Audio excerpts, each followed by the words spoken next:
اعوذ باللہ من الشیطان الرجیم بسم اللہ الرحمن الرحیم انک لا تسمع الموتى ولا تسمع الصم الدعاء اذا ولوا مدبرین۔ اب یہاں سے جو ہے اللہ کے نبی صلی اللہ علیہ وسلم سے جو ہے مخاطب ہیں، کچھ باتیں کہہ رہے ہیں کہ انک بے شک آپ جو ہے مردے جو لوگ ہیں ان کو آپ سنا نہیں سکتے، یعنی جو لوگ مر چکے ہیں قبر کے اندر ہیں وہ ہماری باتوں کو سن نہیں سکتا اور ہم ان کو زبردستی سنا نہیں سکتے۔ اور ولا تسمع الصم الدعاء، اور نہ آپ جو بہرے ہیں ان کو جو ہے پکار سکتے ہیں، ان کو جو ہے جیسے کہ جو لوگ بہرے ہیں ان کو جو ہے کسی کی آواز سنائی نہیں دیتی ہے۔ کیا خیال ہے؟ یہی ہے نا، اذا ولوا مدبرین، جب کہ وہ جو ہے پیٹھ پھیر کے جو ہے پیچھے بھاگ جائیں۔ آگے فرمائے کہ وما انت بہادہ العمی عن ضلالتہم، کہ اے نبی صلی اللہ علیہ وسلم آپ کسی بھی شخص کو اس دنیا کے اندر جو لوگ گمراہی کے راستے پر ہیں ان کو آپ سیدھے راستے پر نہیں لا سکتے ہیں۔ جی، یہاں اللہ کے نبی صلی اللہ علیہ وسلم سے مخاطب ہے، جیسے کہ پیچھے بات چل رہی تھی کہ اللہ کے نبی صلی اللہ علیہ وسلم جو ہمیشہ پریشان رہتے تھے اپنی امت کے لیے، جو لوگ ایمان نہیں لاتے تھے ان کے پیچھے ہاتھ دھو کے لگ جاتے تھے اور ہمیشہ جو ہے پریشانی کے عالم میں رہتے تھے، ٹینشن میں رہتے تھے۔ ایسے حالات میں اللہ تعالیٰ کیا کر رہے ہیں کہ وما انت بہادہ العمی عن ضلالتہ، آپ اس دنیا کے اندر کسی بھی شخص کو جو شخص گمراہ ہو چکا ہے ان کو آپ سیدھے راستے پہ نہیں لا سکتے ہیں۔ ان تسمعوا الا من یؤمن، مگر یہ کہ جو وہی سن سکتا ہے آپ کی باتوں کو جو ہماری آیتوں پر ایمان لایا ہو، یعنی ہمارے قرآن پر ایمان لایا ہو، جو لوگ مسلمان ہو وہ کیا کر سکتے ہیں؟ قرآن کی باتوں کو، قرآن کی آیتوں کو سن سکتا ہے۔ فہم مسلمون، تو یہی لوگ جو ہے کیا ہے؟ فرما بردار ہیں، یہی لوگ مسلمان ہیں، بالکل پکے سچے مسلمان۔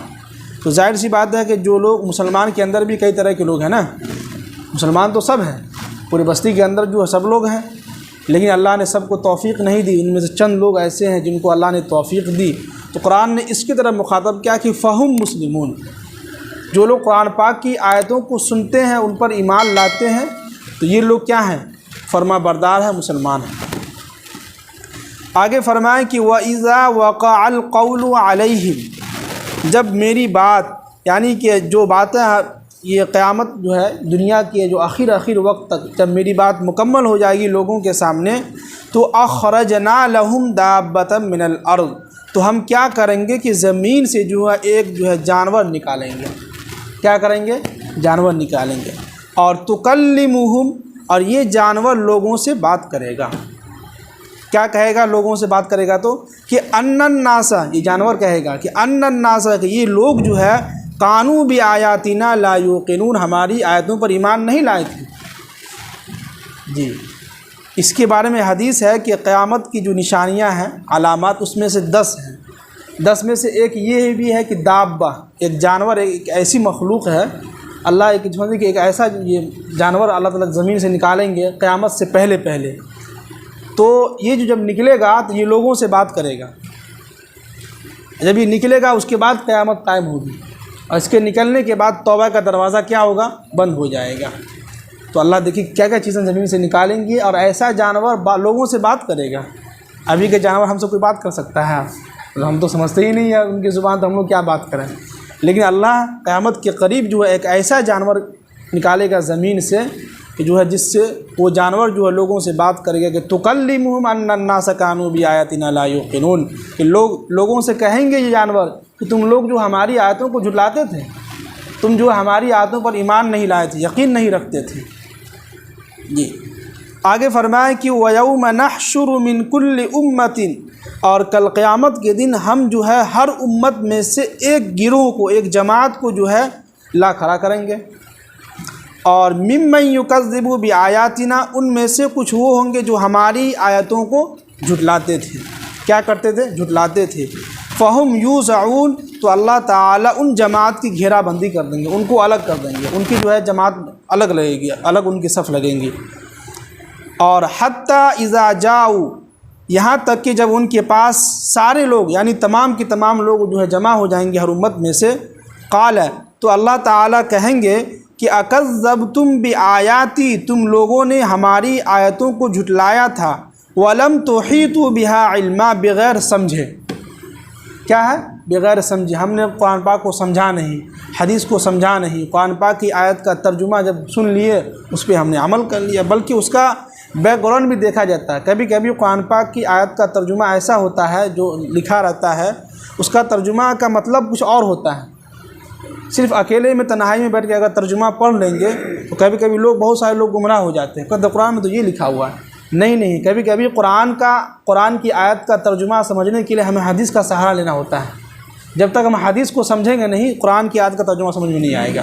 جیسے کہ یہاں پہ کیا کہا کہ تکلمہم ان الناس، کہ ہم کل قیامت کے دن جو ہے جب پوری بات مکمل ہو جائے گی تو ہم زمین سے جو ایک جانور نکالیں گے۔ کیا سمجھ میں آیا؟ سمجھ میں آیا؟ لیکن یہاں پہ جب ہم کو حدیث کا سہارا لینا ہوگا۔ حدیث میں کیا کہا جا رہا ہے؟ حدیث میں یہ کہا رہا ہے کہ قیامت کے قریب، اور یہ جو ہے قیامت کی نشانیوں میں سے ایک نشانی یہ ہے کہ ہم زمین سے جانور نکالیں گے، دابہ، اور یہ جو ہے لوگوں سے بات کرے گا۔ جب یہ نکلے گا تو قیامت قائم ہوگی، اور ان کے نکلنے کے بعد توبہ کا دروازہ بند ہو جائے گا۔ اب ہمیں قرآن کا ترجمہ سمجھ میں آ گیا۔ اگر ہم سیدھے ترجمہ کر کے نکل جاتے تو سمجھ میں آتا کسی کو؟ نہیں سمجھ میں آتا جی۔ تو وہی کہہ رہے ہیں کہ تم لوگوں نے ہماری آیتوں کو بغیر علم کے، بغیر کسی سے پوچھے ہماری آیتوں کو تم جھٹلا دیے۔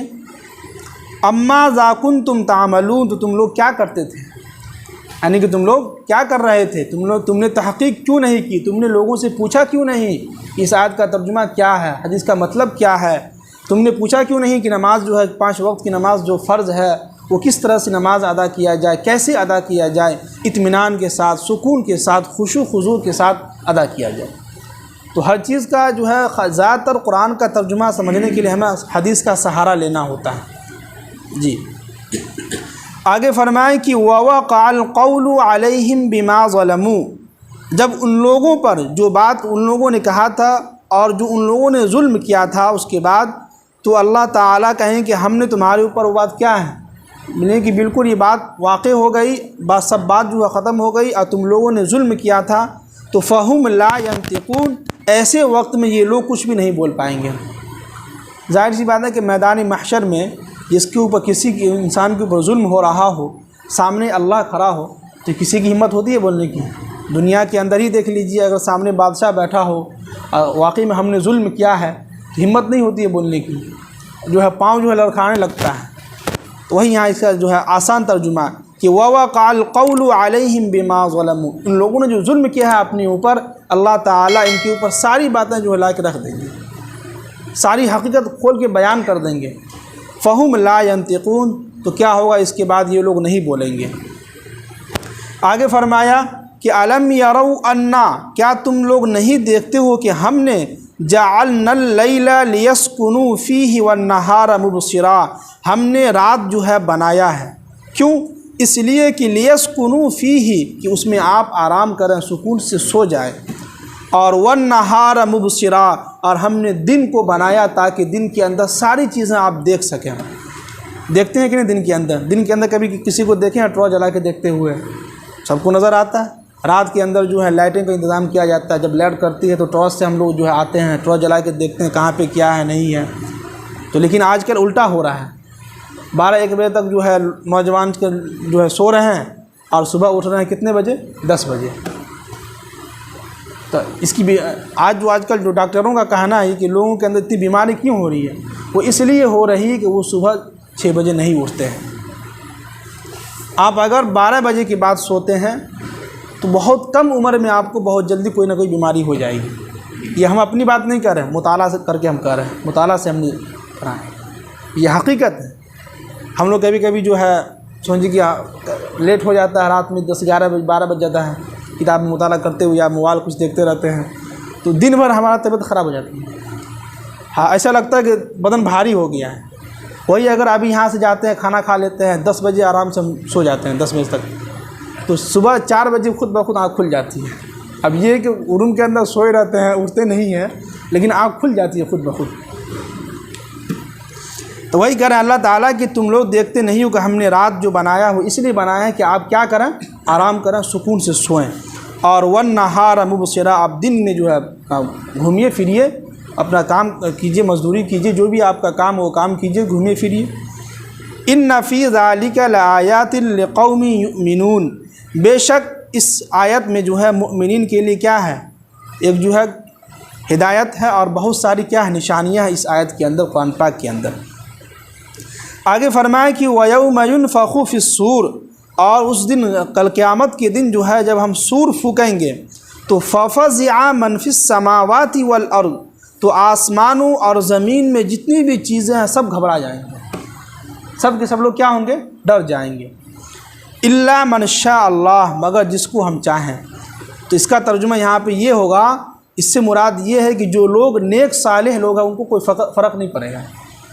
جو نیک انسان ہے، جو مومنین ہے، جنہوں نے جو اپنی زندگی میں نیک اعمال کیا ہے، تو ان کو وہ آرام سے سکون سے بیٹھا رہے گا، ہاں قیامت قریب آئے گا، سور پھونکا گیا ہے، اب کوئی ٹینشن کی ضرورت نہیں ہے۔ ٹینشن کس کو ہوگا؟ جو لوگ نیک اعمال نہیں کیے ہیں ان کو کیا ہوگا، ٹینشن ہوگا۔ جیسے کہ جو ہے ٹرین کے اندر جو ہے ہم لوگ سفر کرتے ہیں، جب ٹی ٹی جب آتا ہے، جو لوگ ٹکٹ نہیں لیا رہتا وہ لوگ فٹ سے اٹھ کے بھاگ جاتا ہے باتھ روم میں، اور جو لوگ ٹکٹ لیے رہتا وہ اپنا آرام سے بیٹھا ہوا، ہاں آنے دو سر، جی لیجیے، سکون سے بیٹھے رہتے ہیں نا۔ ٹھیک اسی طرح جب کل قیامت کے دن اللہ تعالیٰ سور پھونکیں گے تو جو لوگ نیک صالح لوگ ہوں گے وہ آرام سے بیٹھے رہیں گے، کوئی ٹینشن کی ضرورت نہیں ہے بھائی، گھبرانے کی ضرورت نہیں، اللہ ہم نے بہت نیک اعمال کیے ہیں۔ اور جو لوگ کبھی کچھ نہیں کیے ہیں وہ ڈر کے مارے بھاگیں گے، کہاں جائیں گے؟ جیسے جو ہے وہ جس کے پاس ٹکٹ نہیں وہ کہاں جاتے ہیں، باتھ روم میں گھستے رہتے ہیں، ادھر ادھر بھاگتے رہتے ہیں۔ تو ایسے ہی جو لوگ نیک نہیں ہیں وہ لوگ کہاں، وہ لوگ گھبرا کے بھاگیں گے ادھر ادھر کہ کیا ہوگا، اب کیا ہوگا، اب کیا ہوگا۔ آگے فرمائے کہ وَكُلٌّ أَتَوْهُ دَاخِرِينَ، اور ہم سب لوگوں کو جو ہے ہکا کے جو ہے میدان محشر میں لے جائیں گے سب لوگوں کو۔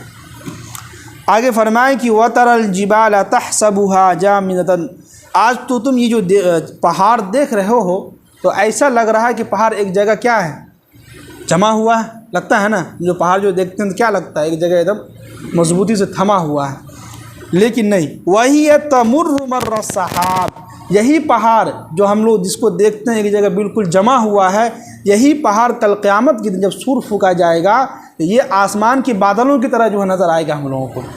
جس طرح بادل نظر آتا ہے نا، آسمان ادھر بھاگتے رہتا ہے، ادھر تیزی میں ادھر ادھر بھاگتے رہتا ہے، اسی طرح کل قیامت کے دن یہ پہاڑ بھی جو ہے آسمان کی بادلوں کی طرح اڑتا ہوا ہمیں نظر آئے گا جب سور پھونکا جائے گا تو۔ اللہ اکبر۔ آگے فرمائیں کہ صنع اللہ الذی اتقن کل شیء، تو دیکھو اللہ کی کیسی کارگری ہے جس نے ہر چیز کو بالکل ٹھیک ٹھیک پیدا کیا ہے۔ دیکھیے ہے کہ نہیں، اللہ نے جو پیدا بنایا ہے پہاڑ کو، وہی پہاڑ آج کس طرح بالکل تھما ہوا ہے، ہلکا سے بھی ہل نہیں رہا ہے۔ اسی پہاڑ کو اللہ تعالیٰ کیا کریں گے کل قیامت کے دن، روئی کی طرح، اور جو بادل جو دیکھتے ہیں بادل کی طرح اڑتا ہوا نظر آئے گا ہمیں۔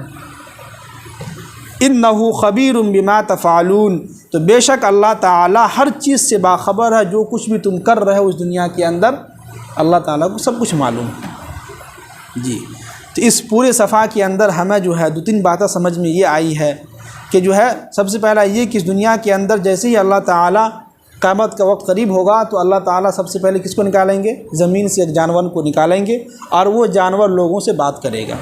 پھر اس کے بعد جو ہے اللہ تعالیٰ نے جو یہ بھی نشانی بتلائی کہ ہم نے رات کو کیا کس کے لیے بنایا ہے، سونے کے لیے بنایا ہے، اور دن کو کیا کرنے کے لیے بنایا ہے، جو ہے دن میں آپ جو گھومے پھریے، اپنا کام کیجیے، مزدوری کیجیے۔ اور آگے جو ہے یہ بھی کہا کہ جب سور پھونکا جائے گا تو جتنے بھی نیک صالح لوگ ہیں ان کو کوئی گھبراہٹ نہیں ہوگی، وہ آرام سے بیٹھے رہیں، کوئی بات نہیں، اللہ کا وعدہ جو تھا قیامت وہ آ چکا ہے۔ باقی جو لوگ گھبرائیں گے وہ لوگ کون لوگ ہوں گے، جو دنیا کے اندر نیک اعمال نہیں کیے تھے۔ جی، باقی ایک چیز دیکھیے، ہم بارہا کہتے رہتے ہیں کہ نماز جو ہے اسلام کا بہت اہم رکن ہے۔ نماز اگر اچھی نکل آئے گی تو اللہ تعالیٰ سارے اعمال کو جو ہے نظر انداز کر کے معاف کر دیں گے۔ اس لیے جب بھی ہم نماز ادا کریں 2 ہی رکعت ہو لیکن آرام سے سکون کے ساتھ، خشوع و خضوع کے ساتھ ادا کیجیے۔ 2 ہی رکعت ہو لیکن کیا کریں، سکون کے ساتھ، آرام کے ساتھ نماز ادا کریں۔ اللہ تعالیٰ ہم سب کو عمل کی توفیق نصیب فرمائے۔